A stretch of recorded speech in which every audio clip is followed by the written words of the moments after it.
5 days to go until Election Day, and three races taking up all the oxygen in America. We want to bring in Democratic strategist Kaivan Shroff to talk about the governor races in New Jersey and Virginia, and of course, the New York City mayoral race. Kaivan, good morning to you. Let's start with Virginia. The Democrat there, Abigail Spanberger, seems to be holding on to her lead. What's been her strategy, and is that a foregone conclusion? She does seem to be ahead there, and she's run a strong campaign from the start. What's interesting with Spanberger is her approach really combines, I think, one of the key messages from Zoran Mamdani of affordability and focusing on housing, but she's coupled that not with a sort of farther left agenda, but the argument that she's a pragmatist and somebody more moderate. So that has been working for her pretty well at a time when, frankly, the Democratic Party is debating which direction it's headed. Let's talk about New Jersey because that race is tight. Mikey Sherrill, the Democrat, her early lead in the polls, that's largely eroded from what we can tell, put her in a statistical dead heat with the Republican Jack Ciattarelli. So what's going on in New Jersey, and how close do we expect this race actually to be? Well, I think, her opponent has effectively marshaled criticisms of her for missing votes, for some of her naval record and a cheating scandal. But I think really she's also not the clearest communicator. And we saw that at some of the debates and on the stump a couple times where she got caught up in her own words. And that's been a common criticism of Democrats, that they aren't clear messengers. So I think she's missed the mark there a little bit. She has resonated with young voters in the state, and so hopefully they can help carry her to a victory. I still think she has the best shot of pulling it off, but it's definitely closer than I think folks expected a few months ago. Okay, Kaivan, let's talk about New York City. That gets so much The attention. big That's one. that's Zoran Mamdani, and it's gotten so much national attention in part because people like President Trump, Speaker Mike Johnson keep talking about it. So what's the buzz here?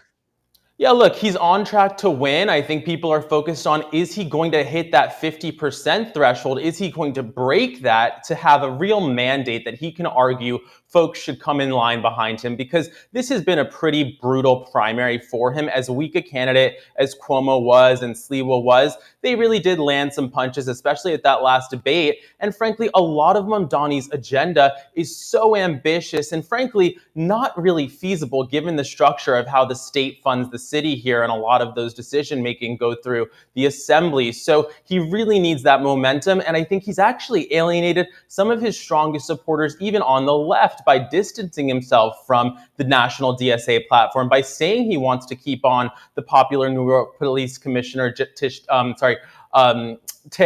here. And then also, he's pissed off the right by obviously charging to the left. So it's sort of a no-win situation for, I think, Mamdani. He's really taken on a lot here.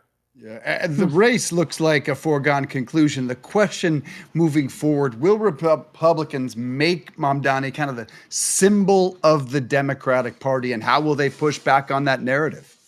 I think they certainly will try to. They obviously did that with AOC pretty effectively. And frankly, I was one that was saying, I didn't really want to see Jeffries come behind and endorse him, because I think that's a gift to Republicans to then say, yes, party leadership did get behind him. Yes, Kathy Hochul did get behind him. And it's interesting timing, right? Because he'll be coming into office just as Hochul and others are running for re-election, just as Democrats have to win these very consequential midterm elections. And of course, it's a weapon for Republicans to run against Mamdani instead of these much more moderate Democrats across the country. I can't imagine, if he is the next mayor, President Trump is just going to be relentless, it seems. Which is surprising that Trump has tried to defeat him. Yeah. I would almost think Pushing Trump for would Cuomo. want his election. Yeah.